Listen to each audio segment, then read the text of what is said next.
Rockabilly Rebel. Welcome back to Seabreeze FM. I'm American journalist Victoria Gaither, who's a little tongue-tied right now. Thank you so much for joining us on International Connection. We still have a little bit news to tell you about before we end the show. Are you over there laughing at me? I didn't get any water, Stu, to sort of help today. You know, I'm thirsty and forgot to get water. It's your fault and Norm's fault. That's your fault. Oh, it had nothing to do with the cockpit at all.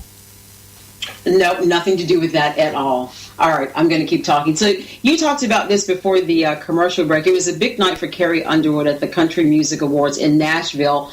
Underwood took home the country music ceremony's top honor, Video of the Year, for her hit See You Again. It was the fifth time she snagged the award and her third win in a row. Before accepting her buckle, she performed a duet with fellow country superstar Miranda Lambert, who won Female Video of the Year.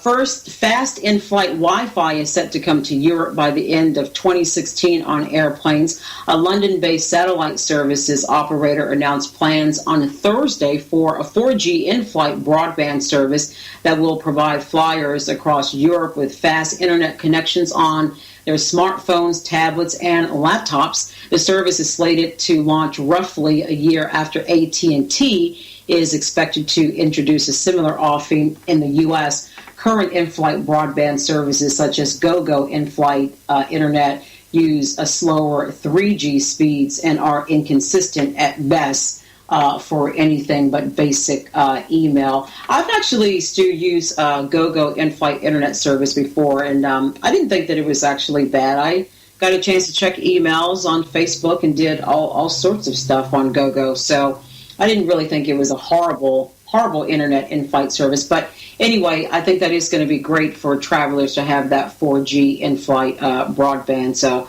I was pretty happy to hear that. Did it cost you any extra? You mean for the GoGo in-flight for the internet? Yeah, you do have to pay for that. Yeah, like how much? Well, for example, you can get it an hour for $6. Or you could get it for the entire flight for $10 or $12. Oh, that's not too bad, is it?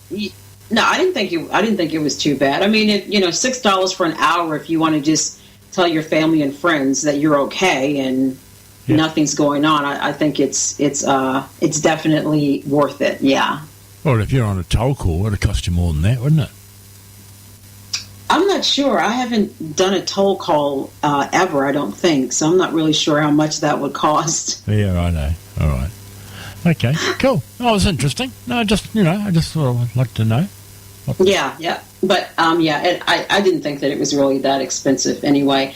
But I wanted to mention before we went to commercial break that, Stu, was it last week on Seabreeze that DJ Jandal put together a wonderful show about ABBA, where he had all this great information about her, the musicians, and her music. So what he did was he played her songs from other artists singing her songs. And I looked on our podcast because we took part 1 and part 2 and put it on the podcast on International Connection. And there's quite a bit of people listening to it on podcast. So that was very cool that he did that. I got a chance to listen to a little bit of it. It was very good. Yeah, it was. He did a good job. And, of course, ABBA, a great group. And there's many artists out there that have done covers of ABBA's songs, but I didn't realise there was so many until Paul put it all together.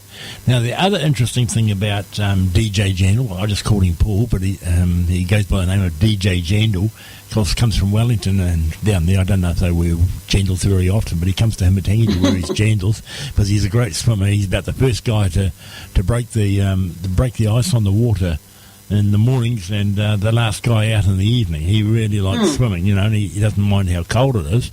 It's quite amazing. But the other thing is DJ is going overseas. He's going to Czechoslovakia. And very cool. He is going for 10 days. He's got a friend over there, and he's meeting up with his friend over there, and they are doing a push bike cycle trip around Argentina. And so DJ, this is going to happen in about 3 weeks' time.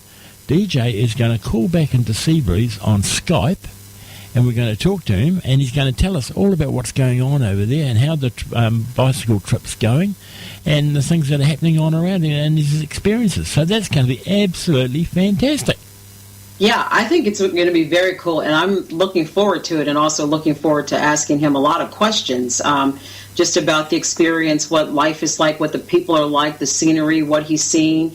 Yeah, I think that's going to be absolutely wonderful, very cool. And in fact, I'm glad that you mentioned that, because hopefully in the next 2 or 3 weeks, we're going to have a series of different people on the show to interview. Yep. One young lady that I'm talking to, I sort of came across her, and I mentioned her website before on Facebook. It's called Kiwis, Proud Kiwis Abroad. Yep. And she is actually in Australia, but I believe she's a Kiwi.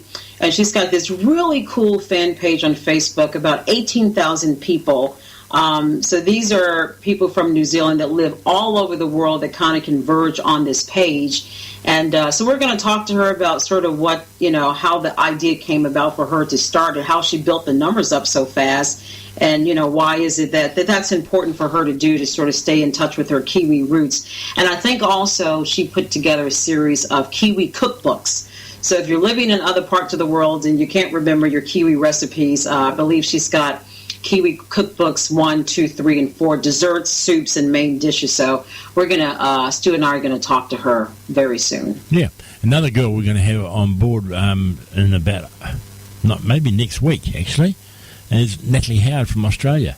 Natalie has been a strong supporter to Seabreeze FM, got a beautiful country voice, just taken out some top award with her music, and I was actually speaking to her mum the other day and asked her if Natalie would be keen to come and do a Skype interview with us, and she said Natalie is just thrilled to bits with the idea. She's so excited.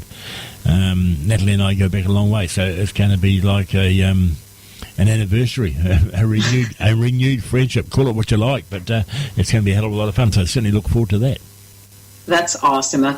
So, yeah, we've got a lot going on here at Seabreeze. So, Stu, we're going to take another break, and I've got one more story.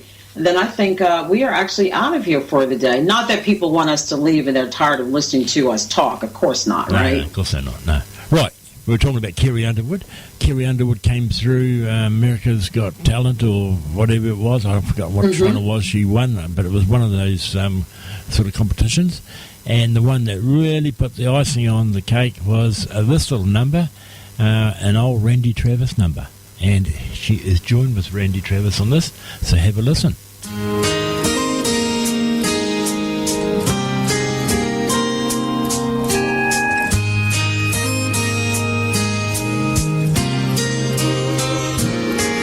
Suppose I called you up tonight and told you that I love you, and suppose I said I want to come back home, and suppose I cried and said I think I finally learned my lesson, and I'm tired of spending all my time alone. If I told you that I realize you're all I ever wanted, and it's killing me to be so far away,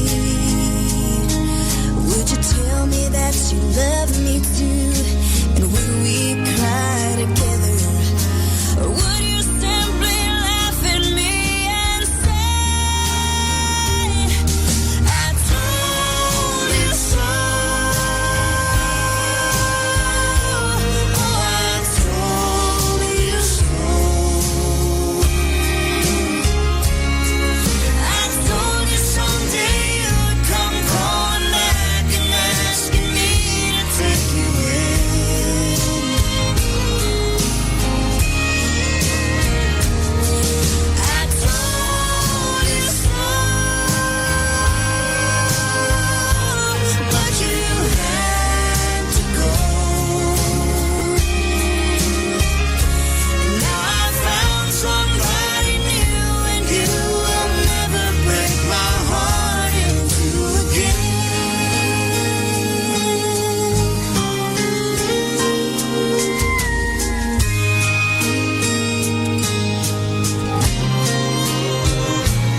Well, there we are, Carrie Underwood and Randy Travis, and I Told You So. Beautiful number, and actually when Carrie was in the competition, she actually sang that whole song by herself. She didn't have the backing with Randy Travis, but Randy Travis, of course, had coached her to do this, to do that number. So, yeah, it really was a great song.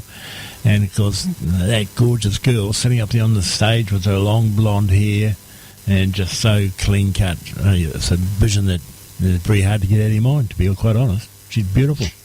Yeah, she is absolutely gorgeous. And one thing that I like about her, she really stays out of the eye of Hollywood and all of the tabloid craziness that goes on. She kind of got married, and she says she loves her family and loves home, and that's kind of what she does, and works on her music. So, again, congratulations to Carrie Underwood. The last story that I want to end with, I thought it was kind of interesting. So 7 production companies in Los Angeles have petitioned the FAA, or the Federal Aviation Administration, to use drones for aerial videos. The Motion Picture Association of America filed on behalf of these production companies to ask the government if they could use these drones for movies. So we're going to have to see what happens if the FAA does an exemption. And if that does happen, it will be the first time in history that something like this has happened. Hollywood is saying that, that they will be able to get better pictures for movies if they can put cameras on these drones for action shots and, aerial videos in the